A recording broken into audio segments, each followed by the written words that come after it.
మీ అందరికీ కూడా నిత్య జీవితంలో భగవద్గీతకు అందరికీ కూడా స్వాగతం.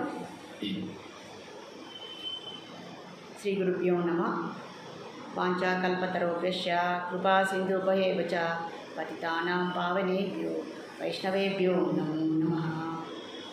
ఓం శ్రీ గురుభ్యో నమః. ఓం ఇది శ్రీమద్భగవద్గీతాసు ఉపనిషత్సు బ్రహ్మ విద్యాయ యోగశాస్త్రేణ శ్రీకృష్ణార్జున సంవాదే తృతీయోధ్యాయః. హరి ఓం తత్సత్. శ్రీల ప్రభుపాదికి జై.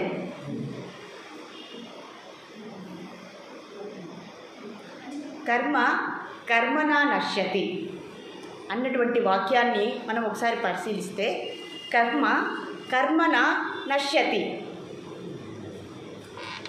అంటే ఈ వాక్యాన్ని అర్థం చేసుకోవడానికి, ఈ వాక్యాన్ని మనం అర్థం చేసుకోవడానికి ఒక చిన్న ఉదాహరణ మనం చూస్తే మనకెంతో చక్కగా అర్థమవుతుంది. అదేంటంటే, ఒకతను నదీ స్నానం చేశారట. ఇలా పుణ్యనదుల్లో స్నానం చేశారట. నదిలో స్నానం చేసిన తర్వాత ఆయన అనుకున్నాడట, ఓ దేవి, ఓ నదీమాత, మేము ఎన్నో పాపాలు చేశాము. మేము పాపాలు చేసి మీలాంటి పుణ్యనదులలో మేము స్నానాన్ని ఆచరించి మా పాపాలన్నింటినీ కూడా మీ నదిలో మేము వదిలేస్తున్నాము. మీరు మా పాపభారాన్ని మీరు ఎంత మోస్తున్నారు అన్నారట. ఎవరితో? నదితో. గంగా నది అవ్వచ్చు, యమునా నది అవ్వచ్చు, ఇలా పుణ్యనదిలో స్నానం చేశారట. అప్పుడు నది అన్నదట, అయ్యా, నేనేమి మోయట్లేదు, నేను నిత్యము కూడా నా నదీ ప్రవాహం అనేది సముద్రంలో కలిసిపోతుంది అన్నారట. అంటే మీరిచ్చే పాపాలన్నింటినీ నేను మోయకుండా సముద్రంలోకి పంపించేస్తున్నాను అన్నదట. అప్పుడు సముద్రుడితో మాట్లాడట, అయ్యా సముద్రుడు గారు, మీరు మా పాపాలన్నీ భరిస్తున్నారు, మీకు నిజంగానే ధన్యవాదాలు చెప్పాలి అన్నారట. నేను ఎక్కడ మోస్తున్నాను? నేను ఎప్పుడైతే ఎండ ఎక్కువ, సూర్యుడు ఎక్కువ, భానుప్రకాశుడు ఎప్పుడైతే ఎక్కువ ఎండనిచ్చాడనుకోండి, అప్పుడు నీరన్నీ కూడా చాలా వరకు నీళ్లు సముద్రంలో నుంచి ఆవిరైపోతాయి అన్నారట. కాబట్టి నేనేమి మీ పాపాలని మోయలేదు అన్నారట. సరే, మరి ఈ పాపాలన్నీ నీరు రూపంలో ఎక్కడికి వెళ్తున్నాయట అంటే మేఘంలోనికి వెళ్తున్నాయట. మేఘం నల్లగా అయిపోతుంది కదండి నీటిని ఎక్కువగా తీసుకొని. సరే, మేఘము బరువుగా అయిపోయిందట. ఎందుకంటే మేఘం బరువుగా అయిపోయింది, ఆ నీళ్ళతో పాటు మనందరి పాపాలని ఎవరు తీసుకున్నారట? మేఘం తీసుకున్నదట. అయ్యా మేఘం గారు, మీరు మా పాపాలన్నీ భరిస్తున్నారు, సో మీకు చాలా ధన్యవాదాలు చెప్పాలి అంటే, అయ్యా నేనెక్కడ మోస్తున్నాను? నా మేఘం నేను అన్ని నీటినంతా నింపుకొని ఏం చేస్తున్నాను? వర్ష రూపంలో మళ్ళీ మీ మీదకే పంపించేస్తున్నాను అన్నదట. అంటే దీని అర్థం ఏంటి? మనం చేసిన పాపాలు మళ్ళీ ఎక్కడికి వస్తున్నాయి? ఇప్పుడు కర్మ సిద్ధాంతం నడుస్తుంది అంటే మనం అర్థమవుతుందా? కాబట్టి మనం నదిలో మునిగితే ఆ నదిలో మునిగిన మన పాపాలన్నీ సముద్రంలోనికి పోతాయి. నది సముద్రంలోనికి ప్రవేశిస్తుంది. అలా సముద్రుడేమి అడిగితే సముద్రుడు ఏం చెప్తున్నాడంటే, నా నీరంతా నేను ఆవిరి రూపంలో మేఘానికి పంపించేస్తున్నాను అన్నదట. మరి మేఘాన్ని అడిగితే నేను ఎక్కడ మోస్తున్నాను? కొద్దిసేపు మోసి ఆ నీరన్నింటినీ కూడా వర్షం రూపంలో మళ్ళీ తిరిగి మీ మీదే. కాబట్టి మీ పాపభారాన్ని మీరే మోస్తున్నారు తప్ప మేమెవ్వరూ మోయడం లేదు అన్నదట. ఇది నిజమేనండి? సో ఎవరండి చెప్పారు? పుణ్యనదుల్లో స్నానం చేస్తే, పుణ్యతీర్థాల్లో స్నానం చేస్తే మన పాపాలన్నీ పోతాయి అని అనుకుంటూ ఉంటాం కదండి మనం సహజంగా. మరి నిజంగానే మరి ఇలా జరుగుతుందా? ఈ వృత్తాంతం ప్రకారం ఆలోచిస్తే ఏమవుతుందండి? అవన్నీ చుట్టుకొని వచ్చి మళ్ళీ తిరిగి ఎక్కడికి వస్తున్నాయి? మన దగ్గరకే వస్తున్నాయి. కాబట్టి మనం చేసినటువంటి కర్మ యొక్క ఫలితం తిరిగి మళ్ళీ అంటే బాల్ని గోడకు విసిరితే ఏమవుతుంది? మళ్ళీ మనం తిరిగే వస్తుంది. ఇప్పుడు అర్థమవుతుందండి? ఎవరండి చెప్పారు? పుణ్యనదుల్లో స్నానం చేయాలి, పుణ్యతీర్థాల్లో స్నానం చేయాలి, మనం కష్టపడి ఇక్కడ చేసినటువంటి పాపాలన్నీ కూడా హ్యాపీగా వెళ్ళి అక్కడ వదిలేయచ్చు అన్న నానుడి ఇప్పుడు సరి అయినదా? జాగ్రత్త అంటే కొంతవరకు జరుగుతుంది. అవునా కదండి? కాశీకి వెళ్తాము, మా పాపాలన్నీ కాశీ విశ్వేశ్వరనాథునికి ఇచ్చేస్తాము అనుకుంటాం. అవునండి, మళ్ళీ వచ్చి కొత్తగా ఫ్రెష్గా పాపాలు చేసుకుంటూ ఉంటాం. అవునా కాదండి? ఏదో కొన్ని తప్పులు జరుగుతాయి కదా మన అజ్ఞానం వల్ల. కానీ కాశీ విశ్వేశ్వరనాథునికి ఇచ్చేస్తున్నామా? అంటే కాశీలో మునిగిన గంగలో మునిగిన తర్వాత, కాశీ విశ్వేశ్వరనాథుడిని చూసిన తర్వాత, దర్శించుకున్న తర్వాత మళ్ళీ మనం ఎటువంటి అపరాధాలు చేయకూడదు అనేటువంటి జ్ఞానాన్ని మనం తీసుకోవాలి. అవునా కదండి? భగవంతుడు కూడా ఈ కర్మ సిద్ధాంతాన్ని ఏర్పరిచేశారు. ఆ కర్మ సిద్ధాంతం నడుస్తూ ఉంటుంది, ఆయన చూస్తూ ఉంటారు. అంతే తప్ప ఆయన ఇప్పుడు చూడండి, మన హృదయంలో పరమాత్మ ఉన్నారు. మనం మంచి పనులు చేస్తాము, చెడు పనులు చేస్తారు. మంచి పనులు చేసినా పరమాత్మ చూస్తూనే ఉంటారు, చెడు పనులు చేసినా కూడా. అంటే చెడు పనులు అంటే చిన్న చిన్న తప్పు పనులు, అంటే మనం చెయ్యమనుకోండి, చిన్న చిన్న ఎప్పుడు తెలుసో తెలియకో చేస్తాం కదా. కానీ మిగిలిన వారు అంటే ఎవరైతే తప్పు పనులు చేస్తున్నారో అలాంటి వారు, వాళ్ళకు కూడా పరమాత్మ, ప్రతి ఒక్కరిలో పరమాత్మ ఉన్నారు కదండి. మరి పరమాత్మ లోపల ఉండి కూడా ఎందుకు ఆయన మనలో మనం చేసేటటువంటి ఆ కర్మల దగ్గరికి ఇన్వాల్వ్ అవ్వడం లేదు? అంటే ఆయన ఎందుకు జోక్యం చేసుకోవట్లేదు అని ఎప్పుడైనా ఆలోచించామా? అయ్యా, అందరి మనసులో హృదయంలో పరమాత్మ ఉన్నారట అనేది నానుడి, ఇది సత్యము. మరి ఇన్ని తప్పులు చేస్తున్నా భగవంతుడు పరమాత్మ స్వరూపము ఎందుకు గొమ్మన ఉన్నారు? ఎందుకు కాంగా ఉన్నారు? ఎందుకు మనకు చెప్పడం లేదు? అయ్యా, ఇది మంచిది కాదు, ఇది మంచిదని ఎందుకు చెప్పడం లేదు పరమాత్మ? ఎందుకు చెప్పడం లేదండి?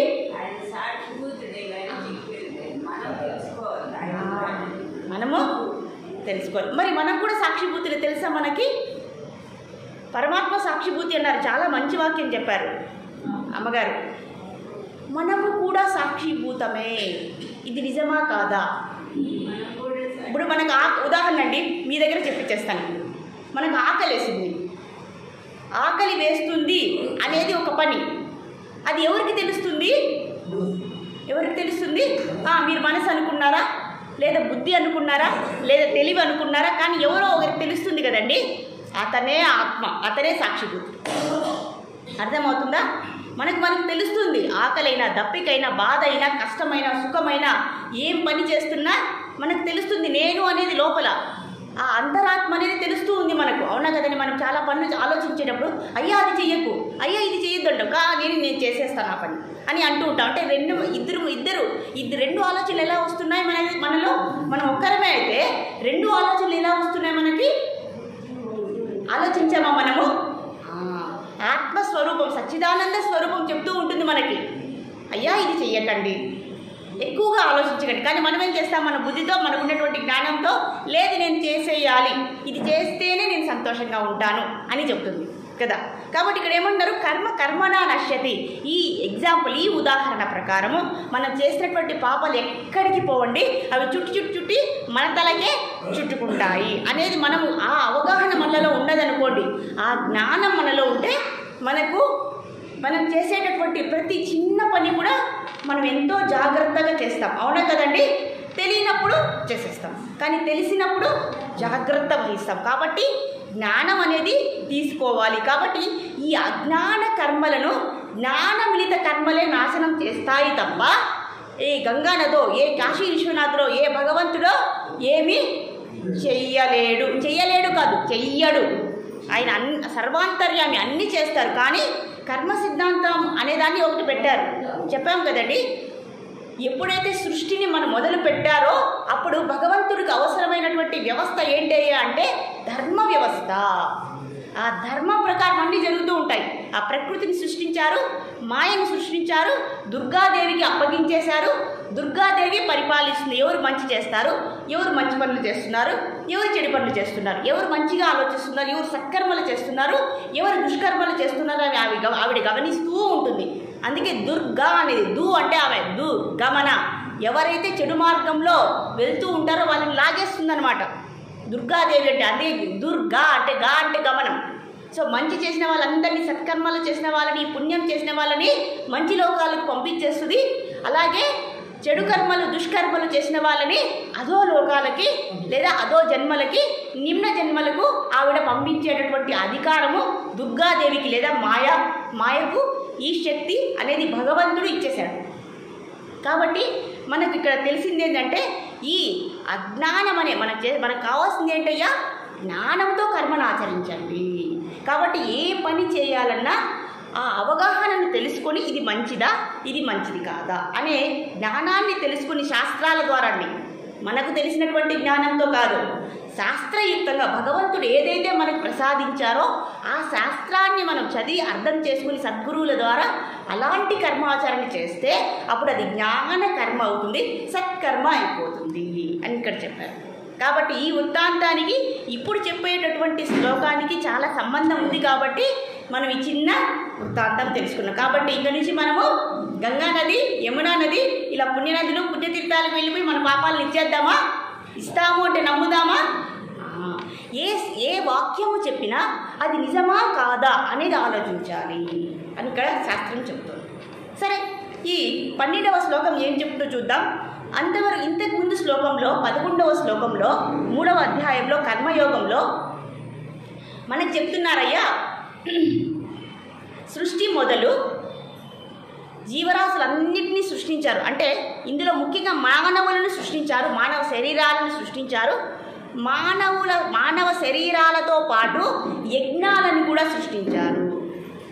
ఇప్పుడు చూడండి, ఒక తల్లి కడుపులో పిల్లలు పుడతారు, ఆడపిల్లలు మగపిల్లలు అందరూ సంతానం ఉంటుంది. ఒకరికొకరు ఏమవుతారు? అన్నదమ్ములు, అక్క చెల్లెలు, సోదరులు అవుతారు. అలాగే బ్రహ్మదేవుడు ఎప్పుడైతే పరమాత్మ అలాగే బ్రహ్మదేవుడు ఈ సృష్టిని ఆరంభించిన తర్వాత మొట్టమొదట మానవ శరీరాలతో పాటు యజ్ఞాలను కూడా, యజ్ఞము అనేటువంటి వ్యవస్థలను కూడా ఒకేసారి సృష్టించారు. కాబట్టి ఒకేసారి సృష్టించబడితే ఒకేసారి జన్మిస్తే వాళ్ళు ఏమవుతారు? లేదా సోదరులు అవుతారు, లేదా తోబుట్టువులు అవుతారు. అవునా కదండి? అంటే తోబుట్టువులు మనకి ఎందుకు ఇస్తారండి? ఎందుకు మనకు తోబుట్టువులు ఉన్నారు? అక్క చెల్లెళ్ళు, అన్నా చెల్లెళ్ళు ఎందుకున్నారు? వారి యొక్క అర్థం ఏంటి? ఒకరికొకరు సహకరించుకొని సహాయం చేసుకుని, మేము లేకపోయినా మీరందరూ కలిసి ఎలా ఉండాలి? అన్యోన్యంగా ఒకరినొకరు సహాయం చేసుకొని మీరు అభివృద్ధిలోకి రండి అని మనం పిల్లల్ని కంటాం. అవునా కదండి? మనం లేకపోయినా వారు ఉండాలి, ఎందుకంటే వారు మన యొక్క ప్రతిరూపాలు కాబట్టి. సో అలాగే ఇక్కడ మనతో పాటు మానవ శరీరాలతో పాటు ఇక్కడ యజ్ఞాలను కూడా సృష్టించారు. అయ్యా, ఇప్పుడు యజ్ఞం చేయమంటే మేము ఎక్కడి నుంచి వెళ్ళాలి? ఈ యజ్ఞం అనే వ్యవస్థ ఇప్పుడు వచ్చినటువంటి వ్యవస్థ కాదు, ఇప్పుడు వచ్చినటువంటి పద్ధతి కాదు. ఇది సృష్టి ఆరంభం నుంచినే బ్రహ్మదేవుడు మనకు ఉపదేశం చేసినటువంటి ఆ పద్ధతి, ఆ ఉపాయం లేదా ఆ బోధన ఏంటంటే, అయ్యా మీరు చేసే పనులన్నీ కూడా యజ్ఞ రూపేణ చెయ్యండి. మాతాజీ, మేమైతే ఇప్పుడు యజ్ఞం చేసుకుంటూ ఎక్కడ కూర్చుంటాము, ఆ యజ్ఞం చేసే విధానము, ఆ పద్ధతి, ఆ అన్ని సర్దుబాట్లు, ఆ మంత్రాలు మా దగ్గర లేవు. మేము మరి ఎలా చేయాలి యజ్ఞాల్లో ఎన్నో రకాల మహోత్తరమైనటువంటి యజ్ఞాలన్నీ ఉన్నాయి. మరి మేము అలాంటి యజ్ఞాలు చేసేటటువంటి ఆ యోగ్యత, ఆ స్థితి, ఆ జ్ఞానం మనకు ఉన్నదా? లేదు. అందుకని భగవంతుడు ఏం చేశారు? మనకు ఉపయోగకరమైనటువంటి, మనము చేసే వీలైనటువంటి ఆ యజ్ఞాలను కూడా ప్రవేశపెట్టారు.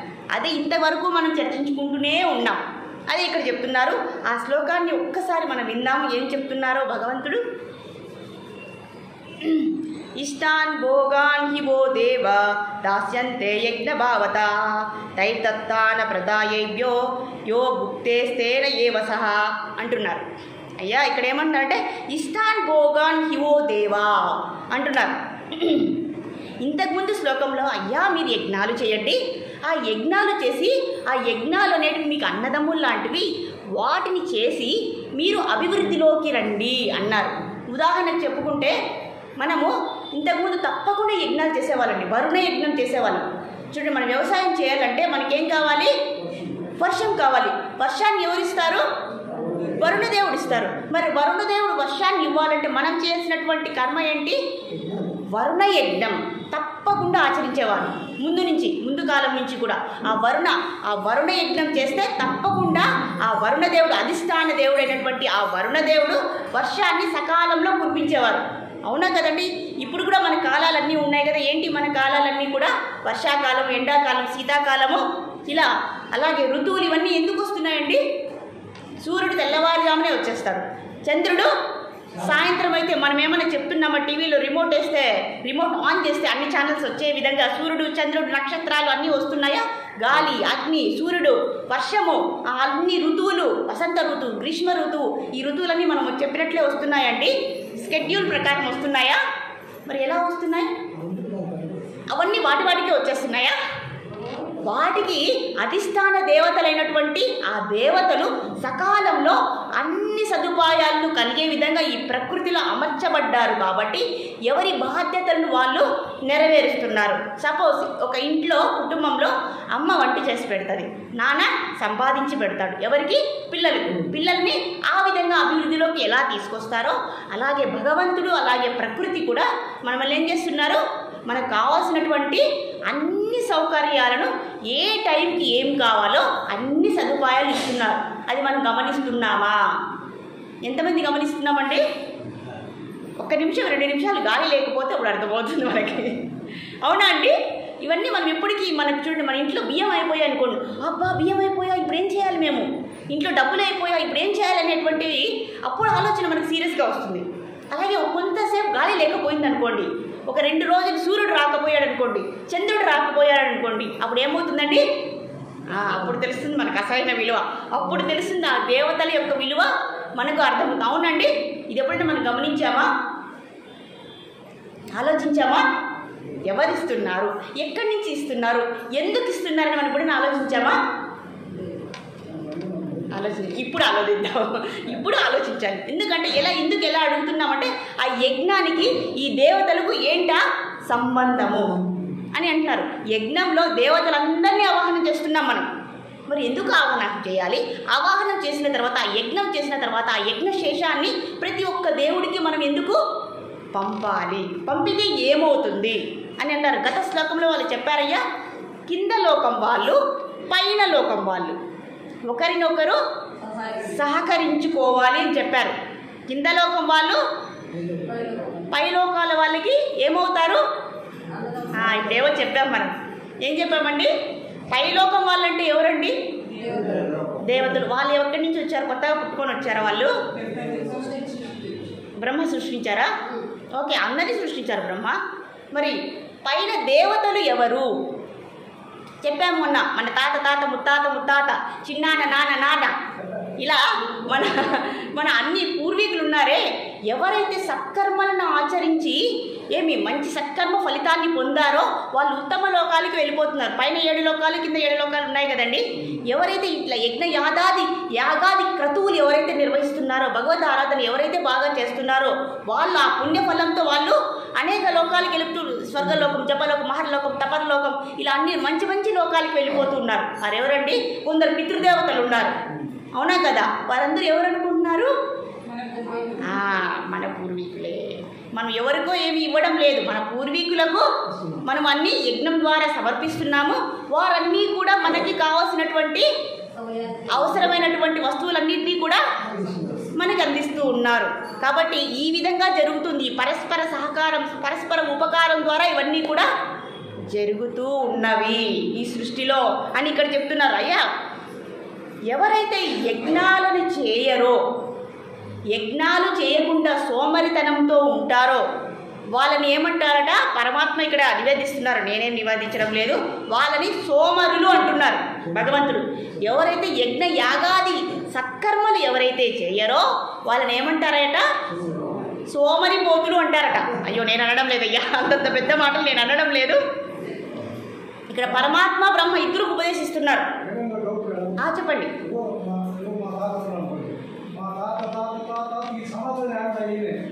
అది తెలుసుకోవాలి. మన వంశవృక్షం ఉంటుంది కదండి.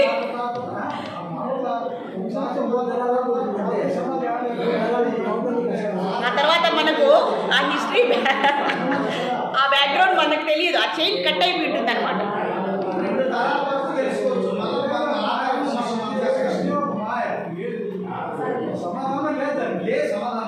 మనకు తెలియకపోయినంత మాత్రాన లేదు అనేది లేదు ఇక్కడ. అది మనకు తెలియదు అంతే. మన జ్ఞాపకానికి, మన శక్తికి మనం తెలుసుకోవట్లేదు. అవునా కదండి? ఇప్పుడు ఎక్కడో ఒకటి మీకు ఒక విషయం చెప్పాను. ఇప్పుడు ఒక నిధి ఉంది, మీకు ఒక మ్యాప్ ఇస్తాను, మీరు వెళ్ళి ఆ నిధిని కనుక్కోవాలంటే మీరు ప్రయత్నిస్తారా లేదా? ఒక నిధి ఉంది, అక్కడ లంక బిందులు అన్నీ ఉన్నాయి, మీకు అడ్రస్ ఇస్తామన్నమాట. అడ్రస్ ఇస్తాము. అడ్రస్ ఇస్తే ఆ లంక బిందులు ఎక్కడ ఉన్నాయో మనం కనుక్కుంటామా లేదా? నిజం చెప్పాలి. ఎవరు కనుక్కుంటామనుకుంటున్నారు, ఎవరు వద్దనుకుంటున్నారు? ఇక్కడ లంక బిందులు ఉన్నాయండి, ఇక్కడ వజ్ర వైడూర్య మాణిక్యాలన్నీ ఉన్నాయి. మీకు అడ్రస్ ఇచ్చేసినాను, కాంటాక్ట్ నెంబర్ కూడా ఇచ్చేసాను. ఇప్పుడు మీరు ప్రయత్నం చేస్తారా చేయరా? ఎందుకు చేస్తారంటే దొరుకుతుందో లేదో మీరు ప్రయత్నం చేస్తారా? ఇక్కడ అర్థమైంది కదండి, మన అవసరానికి తగ్గట్టుగా మనము ప్రయత్నిస్తాము. మనకు అవసరం లేని, ఇది అవసరం లేదనుకోండి, ఒక లాభం లేదంటే ఏ పని చేయమండి. మనం తాత ముత్తాతలు వాళ్ళకి ఆల్రెడీ వెళ్ళిపోయారు, ఇంకేముంది, భూమిలోనే లేరు వాళ్ళు, ఇంకా చరిత్రలో ఏముంటారు మనకని ఆ ప్రయత్నాన్ని మనం అంటే మనకు అవసరమైందే మనం చేసుకుంటాం, అందులో తప్పేమి లేదు. అంటే వాళ్ళు చేసేటటువంటి కర్మలను బట్టి వాళ్ళు స్వర్గానికి వెళ్తారో లేదా ఇంకొక లోకం వెళ్తారో అనేది ఆ కర్మ సిద్ధాంతం అనేది నిర్ణయించబడి ఉంటుంది. అందుకే మనం ఇక్కడ జాగ్రత్తగా చెప్పుకోండి, మీ కర్మయోగంలో మనం చేసేటటువంటి ప్రతి పనిని కూడా మనము నిష్కామ కర్మయోగంగా చేయాలి అని చెప్తున్నాం, ఆ జ్ఞానాన్ని ఇస్తున్నాం. ఎందుకయ్యా, మీరు చేసే ప్రతి పని కూడా చాలా జాగ్రత్తగా ఆలోచించి చేయండి. ఇప్పుడు మనం చేసేటటువంటి పనుల వల్లనే మనకు ఒక శరీరం ఏర్పడుతూ ఉంటుంది, మనకే, ఎవరికో కాదు. అవునా కదండి? మనకు తెలియకుండా ఒక శరీరం అనేది మన బుద్ధికి తగ్గట్టు మన ఆలోచన, మన మనసులో చెడు ఆలోచనలు ఉన్నాయనుకోండి, చెడు ఆలోచనకు తగ్గట్టు శరీరం అనేది నిర్ణయించబడుతుంది. లేదా మంచి సత్కర్మలు చేస్తున్నారా, అలాంటి శరీరం అనేది నిర్ణయించబడుతుంది. కాబట్టి కర్మాచరణలో మనం ఎందుకు భగవంతుడు ఇన్నిసార్లు చెప్తున్నారు, అయ్యా కర్మాచరణ చేస్తున్నప్పుడు చాలా జాగ్రత్తగా చేయండి, తెలుసుకొని జ్ఞానంతో కర్మను చేయండి, జ్ఞానంతో మీరు కర్మను ఆచరించండి, సత్కర్మలు ఆచరించండి, నిష్కామ కర్మ యోగాన్ని చేయండి, నిష్కామ కర్మలు చేయండి, లేదా నిష్కామ కర్మ యోగాన్ని చేయండి. యోగం అంటే కూడా చెప్పుకున్నాము. అందుకే ప్రతి టాపిక్ని మనము చిన్న టాపిక్ని కూడా మనము చాలా విస్తృతంగా చెప్పాలనుకుంటున్నాం ఉదాహరణలతో. ఎందుకంటే మనలో మనసులో నిలబడిపోవాలండి. అవునా కదా? మనం చెప్పుకున్నటువంటి చిన్న విషయమైనా మన మనసులో నిలబడిపోవాలి. ఆ విధంగా మనం వినాలి, ఆ విధంగా మనసులోకి ఎక్కించుకొని దానినే మనము చర్యల్లో పెట్టేసేయాలి, మన క్రియల్లో పెట్టాలి. అదర్వైజ్ మనం నేర్చుకున్న నో పాయింట్ ఆఫ్, అంటే నేర్చుకుని కూడా లాభం ఉండదు, ఆచరణలో పెట్టాలి. కాబట్టి ఇక్కడ నేర్చుకున్న ప్రతి విషయం, అందుకే కదండి నిత్య జీవితంలో భగవద్గీతను ఎందుకు పెట్టాం మనం? భగవద్గీత అని చెప్పేసి సరిపోతుంది కదా, కానీ మేము అందరూ ఆలోచించి నిత్య జీవితంలో భగవద్గీత అని పెట్టాం పేరు. ఎందుకంటే మనం తప్పకుండా ఆచరించాలనేటువంటి సంకల్పంతో ఈ భగవద్గీతను, అందుకే మీరు ఎంత ఉత్సాహంగా వస్తున్నారు, నాకంటే ఇంకా ఎక్కువ ఉత్సాహంగా మీరు వస్తున్నారు. ఎందుకంటే ఏదో మిమ్మల్ని పవరు లాగుతూ ఉంది. ఇప్పుడు మనకు బయట కనిపించకపోవచ్చు, కానీ లోపల ఆత్మకి ఆ పరమాత్మ జ్ఞానానికి సంబంధం అనేది ఉంది.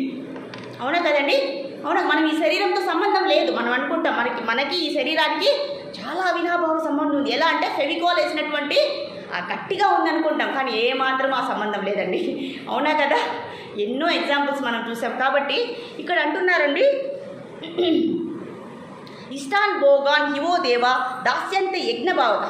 సో మనం ఎప్పుడైతే సత్కర్మలను ఆచరించి యజ్ఞం ద్వారా ఆ దేవతల్ని సంతృప్తి పరుస్తామో అప్పుడు వాళ్ళు ఏం చేస్తారంటే యజ్ఞభావిత, యజ్ఞం ద్వారా మనం ఏవైతే కర్మలను ఆచరించి వాళ్ళకు పంపిస్తామో ఆ యజ్ఞ ఫలాన్ని వాళ్ళు కూడా ఆ యజ్ఞం ద్వారానే మనకు వర్షాలు ఏవైతే మనకు కావాలో, పంటలు పండడానికి, పండ్లు, కూరగాయలు, మనకు గాలి, ప్రకృతి అన్నీ కూడా వాళ్ళు మనకి.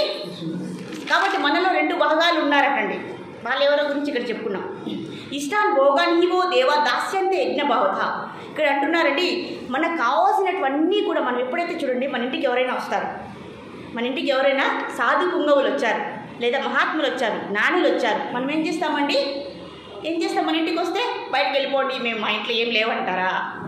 ఎంత మర్యాద చేస్తామండి, ఎంతో మర్యాద చేసి వాళ్ళకి అన్నీ బాగా చూసుకొని మంచి సేవ చేసి వాళ్ళు ఏం చేస్తారు?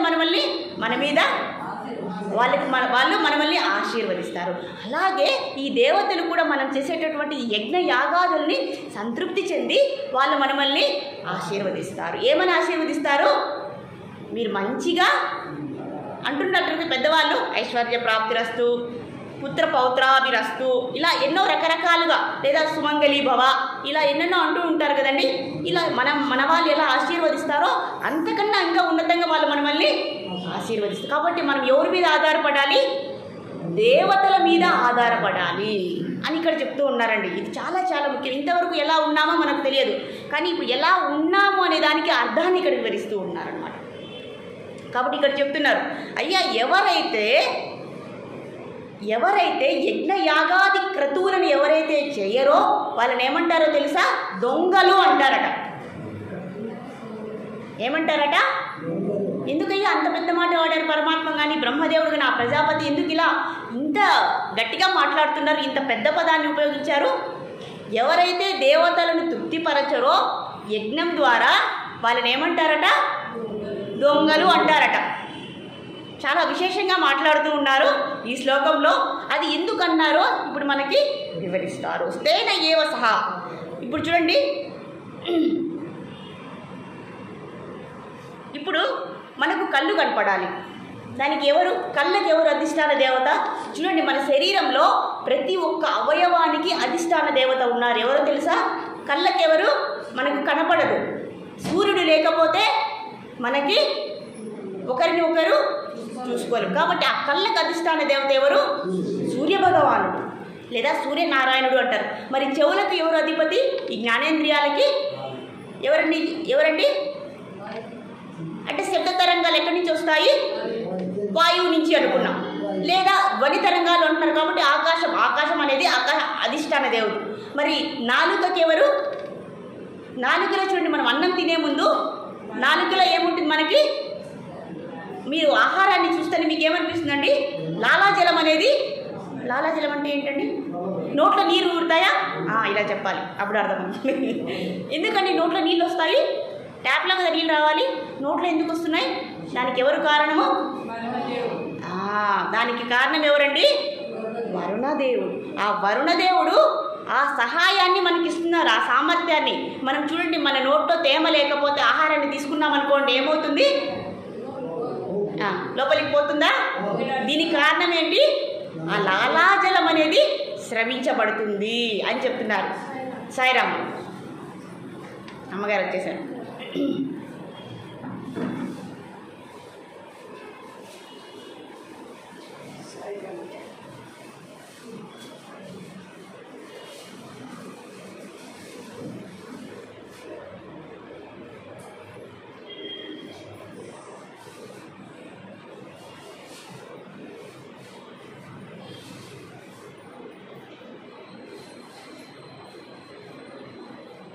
సరే, మనం రోజు ఏం చేస్తామండి?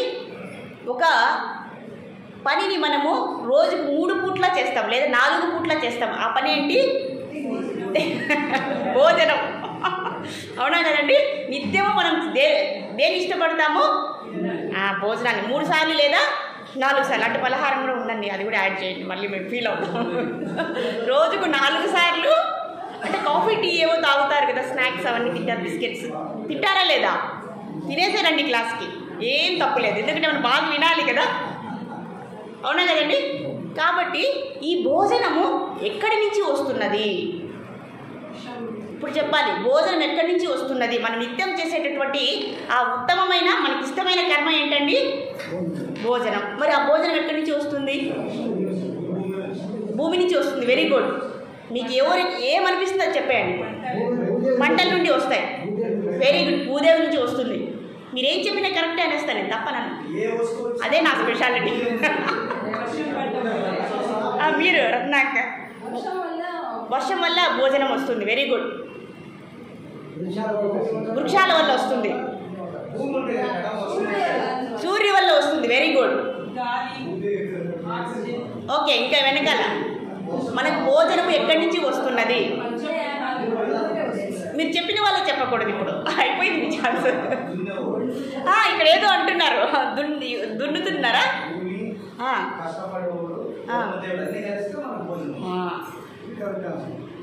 కానీ మనం ఏమనుకుంటామంటే, ఇక్కడ సత్సంగంలో అలా మాట్లాడుతున్నాం. మామూలుగా ఏమంటామంటే, మీకు భోజనం ఎవరు ఇస్తున్నారంటే ఏం చెప్తారు?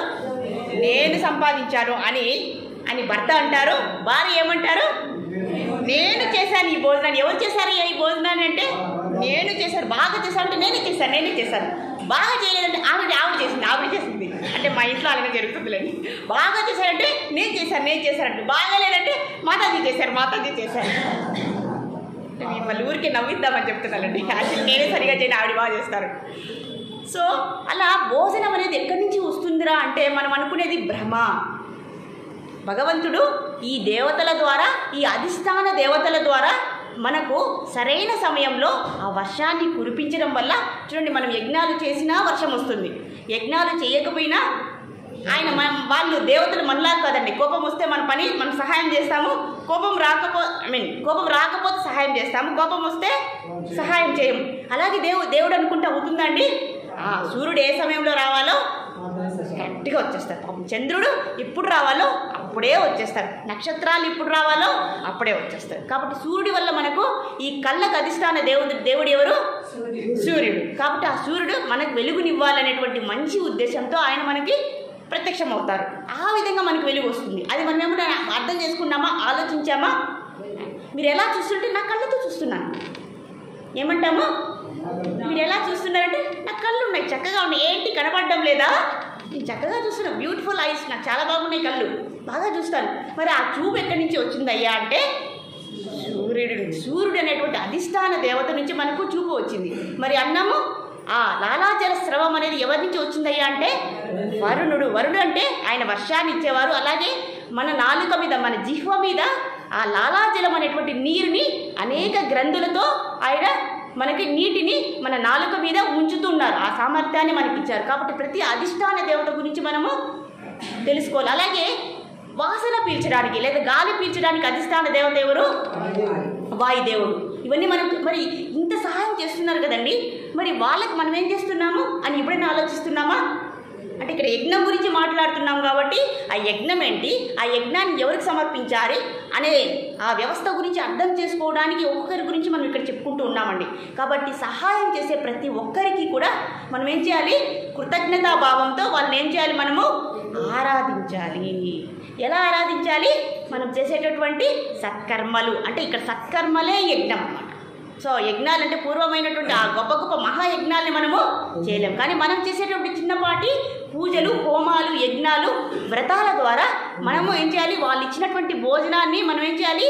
తిరిగి వాళ్ళకి నివేదించాలి. ప్రార్థనా విధంగా కైంకర్య రూపేణ వాళ్ళకి నివేదిస్తే వాళ్ళు యజ్ఞశేషాన్ని తీసుకొని ఏం చేస్తారు? మళ్ళీ తిరిగి మనకి ఆశీర్వాద రూపంలో మనకి ఏమి కావాలో అన్నీ కూడా సమకూర్చుతారు అనే జ్ఞానాన్ని మనము గుర్తుంచుకోవాలి. అందుకని మనం యజ్ఞాన్ని చేయాలి. ఇక్కడ మనం యజ్ఞం చేస్తున్నాం కదండి, ఎంతమందికి అందరినీ ఆవాహనం చేస్తున్నాం. ఇక్కడ చాలా మంచిదండి. యజ్ఞం అనేది మన తోబుట్టు లాంటిది. యజ్ఞం ద్వారానే మనం అభివృద్ధిలోకి రావాలి. అలా కాకుండా మన కోసము నేనే సంపాదిస్తున్నాను, నా కోసమే నేను ఈరోజు వంట చేసుకొని తింటున్నాను, నా స్వార్థం కోసమే నేను సంపాదిస్తున్నా అని ఎవరైతే అనుకుంటారో, ఆ భోజనాన్ని తీసుకుంటారో వాళ్ళని దొంగలు అంటారట. ఏమంటారండి? ఆ ఇచ్చిన దేవతలను మర్చిపోయి వారికి ఏమీ కృతజ్ఞతా భావంతో ఇవ్వకుండా ఎవరైతే భుజిస్తారో, ఎవరైతే భోగిస్తారో వాళ్ళని పరమాత్మ ఏమంటున్నాడు? దొంగలు అంటున్నారు. ఇంత ఉందండి. మనం భోజనం చేసేటప్పుడు ఎంత జాగ్రత్త, మనం ఎంత పద్ధతి అనేది ఇక్కడ ఉంది చూడండి. మనం ఇక్కడ బ్రహ్మార్పణ ప్రతి ఇంట్లో కూడా అలాగే చేయాలండి. ఎందుకంటే అదే మనం ఇంతకుముందు కథ చెప్పాం కదండి, మనం చేసినటువంటి ఆ కర్మఫలము అది ఏమవుతుంది? పాపంలాగా తిరిగి మనకే ఆ కర్మఫలితం అనేది మనమల్నే చుట్టుకొని మనమల్నే పీడిస్తుంది. కాబట్టి భోజనం అనేది చాలా ముఖ్యము. కాబట్టి ఈ భోజనం ద్వారానే మనము సత్కర్మలు చేయగలుగుతున్నాం. కాబట్టి ఆ భోజనం ఎక్కడి నుంచి వచ్చింది, ఆ భోజనానికి కారణం ఎవరు, వాళ్ళకి కృతజ్ఞతా రూపంలో మనము నివేదన లేదా ప్రార్థన చేసి తిరిగి వాళ్ళని ప్రార్థించి, వాళ్ళని మెప్పించి, వాళ్ళని ప్రీతి పొంది వాళ్ళ నుంచి మనం లాభాన్ని పొందాలి. ఇదే యజ్ఞ వ్యవస్థ యొక్క నియమము. ఇలా చెయ్యని వాళ్ళనే అని నేను అనట్లేదండి. పరమాత్మ, అలాగే పరమాత్మ ఆదేశిత బ్రహ్మగారు, అలా సృష్టి మొదట్లో ఉన్నట్టు బ్రహ్మగారు, ఇప్పుడు బ్రహ్మగారు ముగ్గురు కలిసి చెప్తూ ఉంటారు అన్నమాట. నేనైతే అనడం లేదండి, నన్ను ఏమనకండి. కాబట్టి ఇది ఎవరైతే ఈ సత్కర్మల్ని యజ్ఞపూర్వకంగా చేస్తారో వాళ్ళు పాటించేటటువంటి దారి రాజమార్గము. రాజులు ఏ మార్గాన్ని అవలంబిస్తారు? రాజమార్గంలో వెళ్తారు అంటారు కదా. అయ్యా మీరు రాజమార్గంలో వెళ్ళండి, లేదా చెడ్డ మార్గంలో ఎందుకు వెళ్తారయ్యా మీరు? చెడ్డ మార్గం అంటే ఎవరికి నివేదన చేయకుండా నేనే తినాలి, నా ఇంద్రియ నిగ్రహం కోసం ఈరోజు నేను పాయసం, వడలు, అన్ని బిర్యానీ అన్నీ వండుకొనేసి హాయిగా తినేసి హాయిగా పడుకోవాలి, హాయిగా టీవీ చూసేయాలి అని అనుకున్నాం అనుకోండి, వాళ్ళు ఏమంటాము? మరి అది కూడా దొంగతనం పాపమా? మహాపాపము. ఆ మహాపాపానికి కారణం ఎవరయ్యా అంటే ఎవరైతే భగవంతునికి నివేదితం చేయకుండా మీరు భయపడకండి. ఈరోజు ఏంది మాతాజీ ఈరోజు వచ్చి మీరు యజ్ఞం చేయమంటే, రోజు యజ్ఞం చేయమంటే మేము ఎక్కడికి పోవాలి అంటారా? అలా దీనికి కూడా మనకు సరళమైనటువంటి పద్ధతిని మనకు ఇస్తూ ఉన్నారు. మనం ఆ భావనతో మనము నివేదిస్తే సరిపోతుంది. కాబట్టి మన ఇంట్లో రోజు వండుతాం కదండి, దాన్ని ఏం చేయాలి మనము? భగవంతుడిస్తే ఆయన ఏం తినేయండి, ఆయన ఏం చేస్తారు? ఏదైనా అంటే భగవంతునికి నివేదితమైనటువంటి ఆహారాన్ని పెట్టాలి. ఏదంటే అది పెట్టేయకూడదు. అలా మళ్ళీ ఇవన్నీ రెస్ట్రిక్షన్స్ పెట్టకండి అంటారా? నేను అమ్మగారు వాళ్ళ ఇంటికి వెళ్ళాము. అమ్మగారు చక్కగా ఏం చేశారు? నైవేద్యం చేశారు. చేసి భగవంతునికి,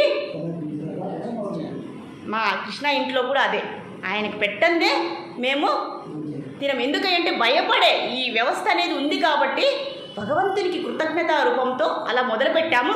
ఇప్పుడు ప్రేమ రూపంలో ఆయనకి నివేదిస్తున్నాం. కాబట్టి ఒక్కటి ఆచరణ మనం మొదలు పెడితే అదే మనల్ని ధర్మో రక్షతి రక్షిత. ఇది దేవుణ్ణి మనం కీర్తించడం అనేది అది ధర్మాచరణే అవుతుంది. కాబట్టి అదే మనల్ని మొదట్లో మనకు కష్టం అనిపిస్తుంది. ఏదైనా పండ్లో ఫలము ఏదైనా మనం తినే ఆహారం, ముఖ్యంగా మనం వండిన ఆహారాన్ని ఏం చేయాలి? భగవంతునికి కొద్దిసేపు ఒక 5 నిమిషాల నుంచి చేస్తే చాలా. లేదా మనం ఎక్కడికైనా బయటికి వెళ్ళాము, భగవంతునికి మనం నివేదించలేకపోతున్నాం, అప్పుడు ఏం చేయాలి? మనకి ఇక్కడ నేర్పిస్తున్నారు కదా బ్రహ్మార్పణం. ఆ బ్రహ్మార్పణాన్ని చెప్పుకొని భగవంతునికి నివేదించి మనసులోనే మనము ఆ తర్వాత పండ్లైనా సరే అండి, పండ్లైనా జ్యూస్ అయినా ఏ ఆహారమైనా తీసుకునే ముందు కొద్దిసేపు ఆగాలి. భగవంతుని నామస్మరణ చేసి ఆయనకు మానసికంగా అర్పించి మనం తీసుకుంటే అప్పుడు ఏమవుతుంది? అది అమృతం అయిపోతుంది, ప్రసాదం అయిపోతుంది. అప్పుడు మనం అందుకే అంటామండి, మనం భోజనం అంటారు, భోజనం అనే పదం కూడా వాడకూడదు. ఏమనాలి? ప్రసాదం అని వాడాలి. అన్నీ మార్చేసుకుంటున్నాం మనం, అవునా కదండి? మనం ఆధ్యాత్మికంగా వెళ్ళిపోతున్నాం కదా, భగవంతుని దగ్గరికి వెళ్ళాలి కదా. వెళ్ళాలంటే ఇవన్నీ తెలిసి ఉండాలి కదా. అక్కడికి వెళ్ళినా కూడా మనం ఈ కైంకర్యాలు భగవంతుడికి చేయాలి కదా. కాబట్టి ఇక్కడ అన్నీ మనం నేర్చుకొని చక్కగా భగవంతుడికి సేవ చేసుకున్నాం. అంటే ఇదేంటండి, ఇక్కడ సేవ చేసి అక్కడ సేవ చేయాలా అనుకోకండి. అయ్యా మనము ఒక్క సేవ చేస్తే భగవంతుడు మనకి 10 సేవలు చేసి పెడతారు అని ఇక్కడ చెప్తూ ఉంటారు. కాబట్టి ఈ రాజమార్గాన్ని మనము ఉపయోగించాలి. చంద్రుడు, సూర్యుడు, వరుణుడు, అగ్ని, వాయువు అందరినీ వాళ్ళు చేసినటువంటి ఆ సేవలని, ఆ ఫలాలని మన కృతజ్ఞతాభావంతో తిరిగి వాళ్ళకే సమర్పించాలి. దేవతలకు అధిపతి ఎవరు? భగవంతుడు. మనకు అధిపతి ఎవరు? దేవతలు. దేవతలకు అధిపతి ఎవరు? భగవంతుడు. కాబట్టి యజ్ఞాన్ని దేవతల ద్వారా భగవంతుడికి సమర్పించాలి. అప్పుడు మహాప్రసాదం అయిపోతుంది. దేవతలకు సమర్పిస్తే ప్రసాదం అవుతుంది, ఆ భగవంతుడికే సమర్పిస్తే మహాప్రసాదం అయిపోతుంది. కాబట్టి చూడండి ఎంత చక్కగా భగవంతుడు ఏం చేస్తారు, దాంట్లో ఉండే చెడునంతా కూడా తీసేసుకొని మనకు మంచినే ఇస్తారు అని ఇక్కడ చెప్తూ ఉన్నారు. కాబట్టి మనకు ఈ జన్మ వచ్చింది అంటే దాని అర్థం ఏంటి? ఏ జన్మలో మనం చేసుకున్నటువంటి పుణ్యము అంటే మనం సత్కర్మలు చేసేసాం. అయ్యా మనిషి జన్మ అంత సులభంగా ఉత్కృష్టమైనది మనిషి జన్మ అని చెప్పాం కదా, అవునా కదా? ఈ జన్మ వచ్చిందంటే మనం ముందు జన్మలలో ఎంతో పుణ్యం చేస్తాం. ఎలా? సత్కర్మల రూపంలో పుణ్యం చేస్తే కానీ ఈ మానవ జన్మ మనకు లభించదు. మరి ఆ జన్మలలో మంచి కర్మలు చేసి ఉంటాము, చెడు కర్మలు చేసి ఉంటాము, అవునా కదండి? ఆ మంచి కర్మల ఫలితాన్ని భోగం అంటారట, చెడు కర్మల ఫలితాన్ని కూడా ఏమంటారట? భోగమే అంటారట. అంటే మనకు కష్టం వచ్చినా నష్టం వచ్చినా ఆ కర్మ ఫలితాన్ని రెండింటినీ కూడా భోగమే అంటారట అని ఈ శ్లోకంలో చెప్తున్నారు. ఆ కర్మఫల భోగాన్ని భోగం అని పిలుస్తారట. ఇక్కడ మనం చెప్పేసాం, శరీరంలో ఒక్కొక్క అవయవానికి ఒక్కొక్క అధిష్టాన దేవత ఉన్నారండి. హృదయానికి, అలాగే చేతులకి, అలాగే అన్ని అవయవాలకి, మన గుండె, ఊపిరితిత్తులు, రక్తనాళాలు, కాళ్ళు, చేతులు అన్నిటికీ కూడా అధిష్టాన దేవత ఉన్నారు. ఒకరోజు అది మనము డిస్కస్ చేసుకుందాం. ఇంతవరకు ఇవి మనము తీసుకుందాం. కాబట్టి మనము ప్రీతిపూర్వకంగా ఆ దేవతారాధన అనేది చేయాలి అని ఇక్కడ అంటున్నారు. ఇంకొక శ్లోకం ఏం చెప్తున్నా, ఆ పై శ్లోకంలో ఏం చెప్తున్నారు చూసేద్దాం. యజ్ఞశిష్టాసినః సంతో ముచ్యతే సర్వకిల్బిషై భజంతే తే త్వగం పాప ఏ పచంత్యాత్మకారణాత్. అయ్యా ఇక్కడ అంటున్నారండి, ఎవరైతే భగవంతునికి ఇలా నివేదిస్తారో ఆ నివేదించినటువంటి ఆ నైవేద్యాన్ని ప్రసాదంగా ఎవరైతే తీసుకుంటారో వాళ్ళని ఆ యజ్ఞశేషాన్ని ఏమంటారట అంటే యజ్ఞశిష్టాసినః అంటారట. యజ్ఞ శిష్టాసిన. యజ్ఞంలో మనం ఏం చేస్తాము? మంత్రోచ్చారణ చేస్తాము, మంత్రోపదేశం చేస్తాము, ఆరాధన చేస్తాము. ఆ తర్వాత భోగాన్ని స్వామివారికి పెడతాము. యజ్ఞం ముందర మనం పెట్టాలి. పెట్టిన తర్వాత ఏం చేయాలి? ఆ భోగాన్ని తిరిగి వాళ్ళకు ఆఫర్ చేసి నివేదన చేసిన తర్వాత మనం తీసుకుంటామే ఆ ప్రసాదాన్ని ఏమంటారట? శిష్టాసిన అంటారట. అంటే దీన్ని తెలుగులో చెప్పాలంటే అమృతం అంటారట. ఇలా ఎవరైతే ఈ ప్రసాదాన్ని నివేదన చేసి తీసుకుంటారో వాళ్ళని ఏమంటారంటే అమృతపానం సేవించేవారు అంటారట. అంటే దేవతలు అంటారట. అయ్యా అమృతం తాగే వాళ్ళు ఎవరండి? దేవతలు. ఇలా ఎవరైతే చేస్తారో అన్న ప్రసాదాలని ఎవరైతే భగవంతునికి అర్పించి తీసుకుంటారో వాళ్ళని ఏమంటారట? దేవతలు అంటారట. లేదంటే ఏమంటారట? ఎవరైతే చేస్తున్నారో అందరూ దేవతలే. మరి చెయ్యని వాళ్ళని ఏమంటారో కూడా చెప్పేస్తారు కదండి, దొంగలు అంటారట. మనం ఏ లిస్టులో ఉన్నాము? ఈ రోజు నుంచి చాలా స్ట్రిక్ట్గా మనం ఏం చేద్దాము? మన కోసమే కదండి ఇవన్నీ చేస్తున్నాము. ఆ భగవంతుని మనం చేశాము, నివేదన చేశాము. ఆ నైవేద్యాన్ని మనం భగవంతునికి ఇస్తే ఏమైనా తీసేసుకుంటున్నారా? 10 బోండాలు పెట్టాము, 10 సమోసాలు పెట్టాము, 10 తీసేసుకుంటారా భగవంతుడు? లేదా 5 తీసేసుకుంటారా? 1 తీసేసుకుంటారా? లేదా అర్థం తీసుకుంటారా? ఓకే, అది డిఫరెంట్. అంటే భగవంతుడు తినాల్సిన అవసరమే లేదు. ఒక్కొక్కసారి అంటే కరుణ చూపాలని భగవంతుడు ఒకసారి చేస్తూ ఉంటారు. ఒక్కొక్కసారి ఏం చేస్తారు? ఆయన కళ్ళతోనే స్వీకరించేస్తారనమాట. అవునా కదండి? భగవంతుడికి ఇప్పుడు వెంకటేశ్వర స్వామికి నివేదన పెడతారు. ఆయన తీసుకుంటారనా? తీసుకుంటారు. కానీ ఎలా తీసుకుంటారు? ఆయన కళ్ళతో కూడా తింటారు. కళ్ళతో తింటారు, చెవులతో తింటారు, చేతులతో తింటారు. నోటితోనే తినాలనేవి మనకే రూల్. కానీ భగవంతుడు ఏ అవయవంతో అయినా స్వీకరించేటటువంటి గొప్ప సామర్థ్యం కలవా. అందుకే అతను మనం మనుషులు అయ్యాము, ఆయన భగవంతుడు అయిపోయాడు. కాబట్టి ఆయన వీక్షిస్తే కూడా మనకు ఆశీర్వాదం అనేది వస్తుంది. అలాంటి వారిని ఏమంటారట? ఇక్కడ సంతః అంటారట. యజ్ఞ శిష్టాసిన సంతో ముచ్యతే. సంతో అంటే అమృతం మూర్తి కలిగిన వారు, అమృతత్వాన్ని కలిగిన వారు. కాబట్టి మనము అమృతత్వాన్ని ఇక్కడే తీసేసుకుంటూ, అమృతం తీసుకుంటే మనకి ఏమైనా చెడ్డ జరుగుతుందండి? అమృతం తీసుకుంటే ఏమవుతుంది? మన రక్తం అంతా శుద్ధి పడుతుంది అని ఇక్కడ ఆ భోగం గురించి చెప్తున్నారు. వాళ్ళని మంచివారు అంటారట. కాబట్టి మనం ఏం చేద్దాం? ఈ రోజు నుంచి మనం నిదానంగా సాధనించేద్దాం. ఒకే రకంగా టెన్షన్ పడాల్సిన అవసరం లేదు. కొద్దిగా ప్రయత్నం చేసి చూద్దాము అని ఇక్కడ చెప్తున్నారు. మరి ఇలా చేయడం వల్ల మనం ఎటువంటి పాపాలు అంటవట? మరి చేస్తే అంటవు, చెయ్యకపోతే అన్ని పాపాలు. అయ్యా ఎందుకయ్యా పాపాలు వస్తాయి? నేను సంపాదించుకున్నాను, నేను మడక దున్నాను, నేను విత్తనాలు వేశాను, నేను కాలువలు కట్టాను, నేను ఏం చేశాను? మందులు వేశాను, నేను పెంచాను, నేను ఆ ఫలాలన్నింటినీ కూడా నేను తీసుకున్నాను, నేను విక్రయిస్తున్నాను. ఇందులో ఏమైనా తప్పు ఉందండి? ఎందుకంటే ఈ పాపం అనే అంత గొప్ప మాట వాడుతున్నారు ఇక్కడ.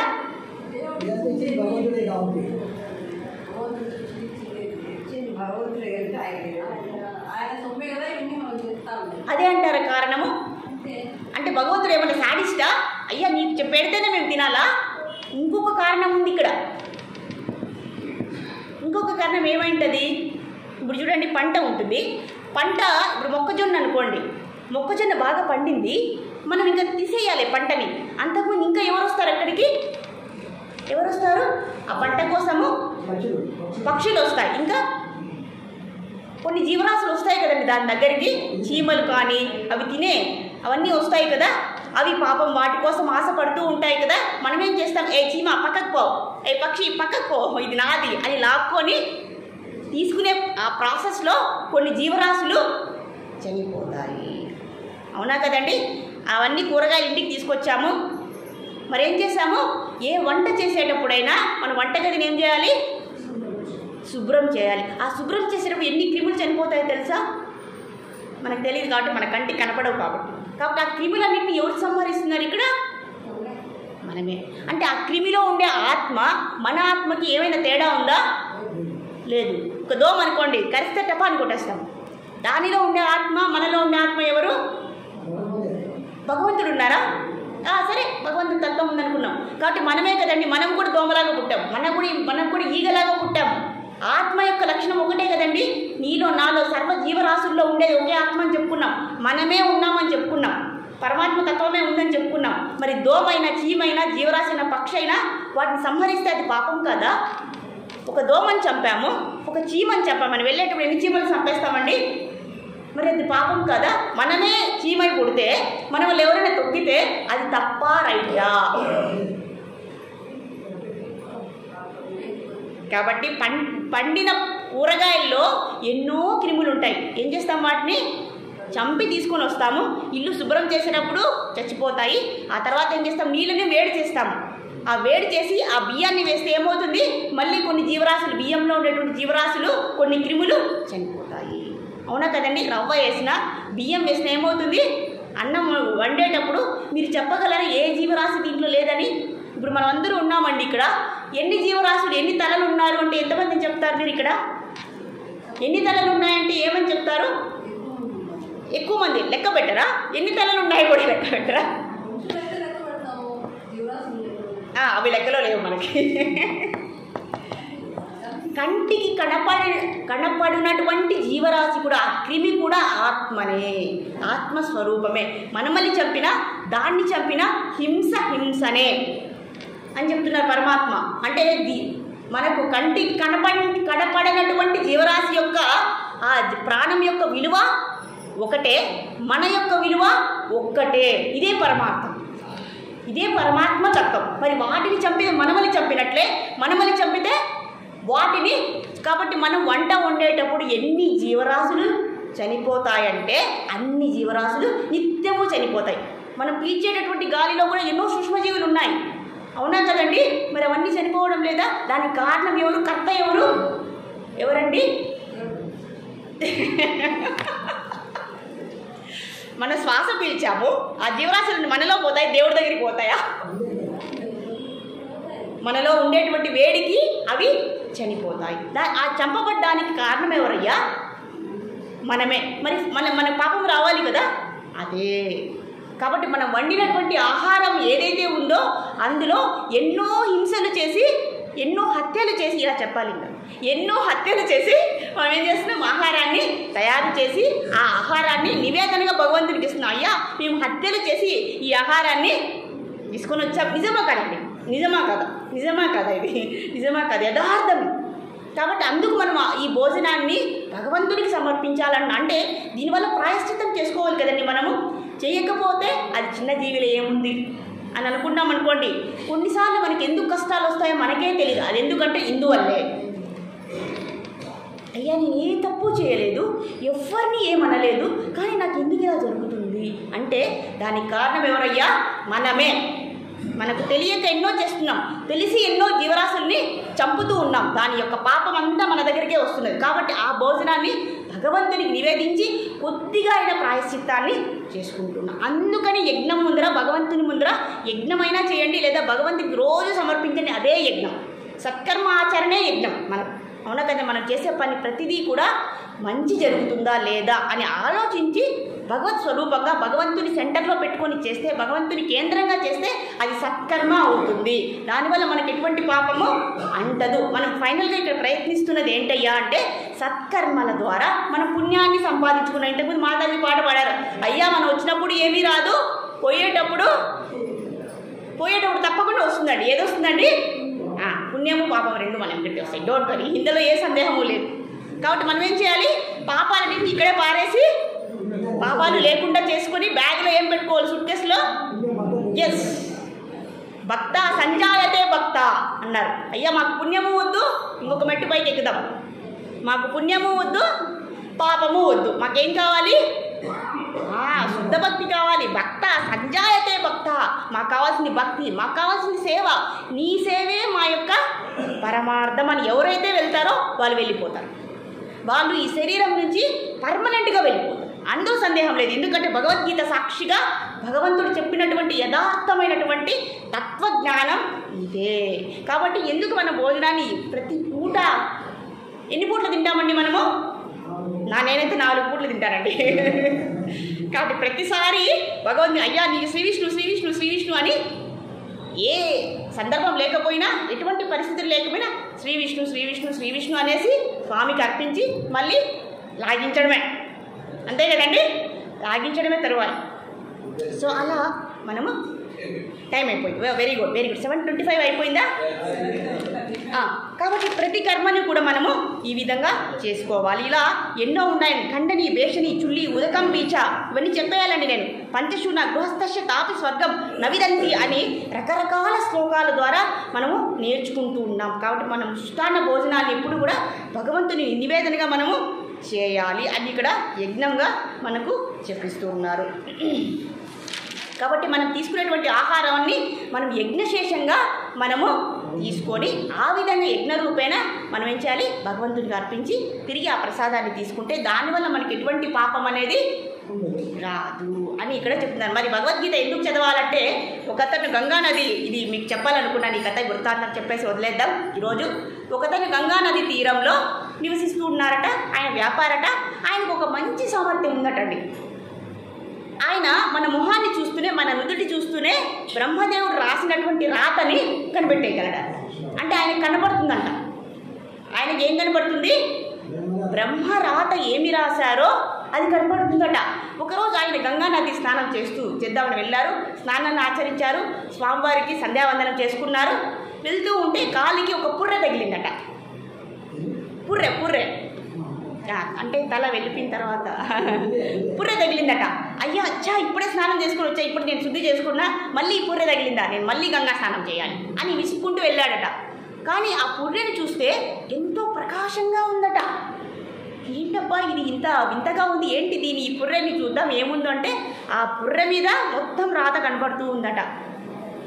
బ్రహ్మ రాసినటువంటి రాత. అదేంటయ్యా అంటే, అయ్యా నువ్వు చిన్నప్పటి నుంచి అష్ట కష్టాలు పడ్డావు, పెద్ద అయినా చిన్నప్పుడు అందరి దగ్గర దెబ్బలు తిన్నావు, గురువు దగ్గర దెబ్బలు తిన్నావు, పెళ్ళైతే భార్య దగ్గర దెబ్బలు తిన్నావు, ఆ తర్వాత నీకు సంపాదన లేదు, నీ జీవితం ఎంతో దుర్భరంగా ఉంది.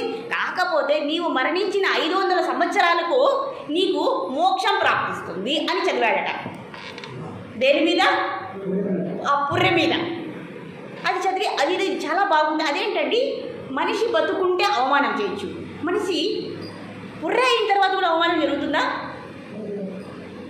అని పారేసే ముందు ఆ పుర్రెని ఆలోచించాడట. అయ్యో ఇదేదో చూద్దాం, ఈ అవమానం ఎలా జరుగుతుందని ఆ పుర్రెని జాగ్రత్తగా తీసుకొచ్చి ఒక మర్రి చెట్టులో పెట్టాడట. జాగ్రత్తగా పెట్టి రోజు వచ్చి స్నానాన్ని ఆచరించి ఆ పుర్రెతో మాట్లాడేసి హరే కృష్ణ సాయిరామ్ అని చెప్పేసి వెళ్తూ ఉండేవాడట. ఒకరోజు ఆయనకి ఒక పెళ్ళి అనేది ఒక పని పడేట, వాళ్ళ ఊరి పెళ్ళి. 10 రోజుల తర్వాత మళ్ళీ వచ్చాడట. వచ్చిన తర్వాత చూస్తే ఆ మర్రి చెట్టులో పుర్రె లేదట. ఇక్కడ ఏమైందంటే ఆయన ఏమైపోయింది అని ఆయన ఇంట్లో స్నానం చేస్తున్నారు. భార్య ఆయన వంక చూస్తున్నారు. అయ్యా మీరు ఏంటి భర్త గారు, ఈరోజు మీరు ఏమి ఇంత తీక్షణంగా ఆలోచిస్తున్నారు, మీరు స్నానం కూడా సరిగా చేయట్లేదు, మీరు దేని గురించి చింతిస్తున్నారంటే, నాకు తెలుసు మీరు దేని గురించి ఆలోచిస్తున్నారో, దేని గురించి బాధపడుతున్నారు, ఆ పుర్రె గురించే కదా అన్నారట సతీమణి గారు. అదెట్లది, నీకెలా తెలిసింది ఆ పుర్రె గురించి అని అడిగాడట. అది నాకు తెలుసులేండి, మీ రెండో భార్యే కదా ఆ పుర్రె రూపంలో తయారైంది, దాన్ని ఏం చేయాలంటే ఎంత చేయాలో అంతా చేసేసాను. నాకు కసి తీరా దాన్ని ఏం చేశాను, ఇంటికి తీసుకుని వచ్చి దాని మీద వేడి వేడి నీళ్లు కాచి దాని మీద పోసేసాను. అప్పటికి ఏమవ్వలేదు. తర్వాత వేడి వేడి నూనెను కాంచాను, దాన్ని పోసాను, అప్పటికి ఏం కాలేదు. ఇంతగా నాకు అప్పటికే పగ చల్లారలేదు. ఎందుకంటే ఆమె ఏమంటారు సరే అని కారం పొడి తీసుకొచ్చిందట. కసి చల్లారు లెక్క కారం పొడి వేసిందట. అప్పటికీ ఏమవ్వలేదు. ఇలా కాదు, ఇంకా నా కసి తీరాలంటే ఏం చేయాలి, ఆ పుర్రెని రోట్లో వేసి రోకలితో దంచిందట. బాగా పిండి పిండి అయ్యే వరకు దంచేసిందట. ఆ పౌడర్ ఉంటుంది చూడండి, ఆ పౌడర్ లాగా చేసి ఆ పౌడర్ని తీసుకెళ్ళి గంగా నదిలో వేసేసిందట. ఎప్పుడైతే గంగా నదిలో వేసిందో ఏమవుతుందండి, ఇప్పుడు ఈ మొత్తం ఈ వృత్తాంతం విన్నటువంటి భర్త వసే ఏమైంది, ఎందుకు అలా చేసావు, ఎందుకు అలా, అది నా భార్య కాదే, నేను ఇలా చూశాను, దాని యొక్క రాతను చూశాను, దాన్ని ఎవరు అవమానిస్తారా అని నేను చూస్తున్నాను. ఆ రాతలోనే రాశారు, ఒక ఆడదాని చేతిలో అవమానించబడి ఆ పుర్రె మోక్షాన్ని పొందుతుంది అన్నారట. అది నీ వల్లే ఆ సత్కార్యం ఏదో తమరే కర్త కర్మ అయిపోయారు. ఆమెని యాక్చువల్లీ ఆమె నా భార్య కాదు, ఆవిడికి తనకి మోక్షాన్ని 500 సంవత్సరాలు అంటే బ్రహ్మరాతని ఎవరు మార్చలేరు. మరి బ్రహ్మరాతను కూడా మార్చిన వాళ్ళు ఎవరైనా ఉన్నారయ్యా అంటే ఉన్నారు. మరి అదెందుకు చెప్తున్నాం ఇక్కడ? మార్కండేయ మహర్షి ఉన్నారు కదండి. ఎప్పుడైతే యమదేవుడు వచ్చేసాడో మార్కండేయుడు ఏం చేశాడు? శివలింగాన్ని గట్టిగా పట్టేసుకున్నాడు. అప్పుడు ఏమైంది? ఆ యమపాశం ఏమైంది? ఆ యమధర్మరాజు వెళ్ళి ఇసిరి పడిపోయాడు. అవునా కదండి. అప్పుడు శివుడు ఒక విద్యను నేర్పించారట. ఇది మీరు కూడా ప్రాక్టీస్ చేయొచ్చు. ఎక్కువ ఆయుష్ కావాలంటే ఏం చేయాలి? మనం రోజుకి ఎన్ని శ్వాసలు పీలుస్తాము? ఎవరు ఈసారి లెక్క పెట్టండి. లెక్క పెట్టి మళ్ళీ నాకు వచ్చి చెప్పండి. రోజుకు మనము ఉచ్ఛ్వాస నిశ్వాసాన్ని ఎన్ని పీలుస్తాము, ఎన్ని వదులుతాము? నిమిషానికి 35. ఆ విధంగా లెక్క పెట్టండి. లెక్క పెడితే ఎన్ని వస్తాయో అన్ని శ్వాసలు పీలుస్తాం మనిషి అయితే. కానీ మార్కండేయ మహర్షి ఏం చేశారు తెలుసా? ఈ అష్టదిగ్బంధనం ఎలా ఉందో వాయు దిగ్బంధన అనే విద్యను నేర్పించారట పరమశివుడు. అందుకే ఆయన చిరంజీవి అయ్యి 7 కల్పాలు ఆయన ఆయుష్ పెరిగిందట. 7 కల్పాలంటే సామాన్యమైనటువంటి ఆయుష్ కాదండోయ్. అవునా కదండి. కాబట్టి ఈ వాయువుని ఈరోజు 30 శ్వాసలు పిలిచాము, రేపు 15 శ్వాసలు, ఆ తర్వాత 10. మీరేమైనా ప్రాక్టీస్ చేశారు? 5, ఆ తర్వాత 2, ఆ తర్వాత 1, ఆ తర్వాత ఆ వాయువుని ఏం చేయాలి? ఆ అష్టాంగ యోగ విధానంలో ఆ వాయువుని అలాగే లోపలికి దిగ్బంధనం చేసి పెట్టుకోవాలి. ఈ విధంగా ఆయన మార్కండేయ మహర్షి ఆయన యొక్క ఆయుష్ని పెంచుకున్నారట. ఈ విద్యను ఎవరు నేర్పించారు? శివుడు. మరి బ్రహ్మరాతను మార్చారా? ఎవరైతే భగవద్గీతను చక్కగా విని చక్కగా అర్థం చేసుకొని చక్కగా ఆచరించాలండోయ్. మళ్ళీ ఆచరణ చేయకపోతే వేస్ట్. ఆచరిస్తారో వాళ్ళ యొక్క బ్రహ్మరాత కూడా మారిపోతుంది. కాబట్టి మీరు రోజు చక్కగా ఇక్కడికి వచ్చి భగవద్గీతను చక్కగా విని ఆచరించాలండోయ్. ఆచరిస్తే నిన్ననే చెప్పాం మనకు పుష్ప విమానం వస్తుందని. రావాలా వద్దా? ఒక్కొక్కరికి ఇక్కడ ఎంతమంది ఉన్నారో అందరికీ పుష్పక విమానం రావాలా వద్దా? ఎవరి ఫ్లైట్ వాళ్ళే అండి. లేదు మేము 5 మంది కలిసిపోతాము. అలాంటి వ్యవహారాలు లేవు ఇక్కడ.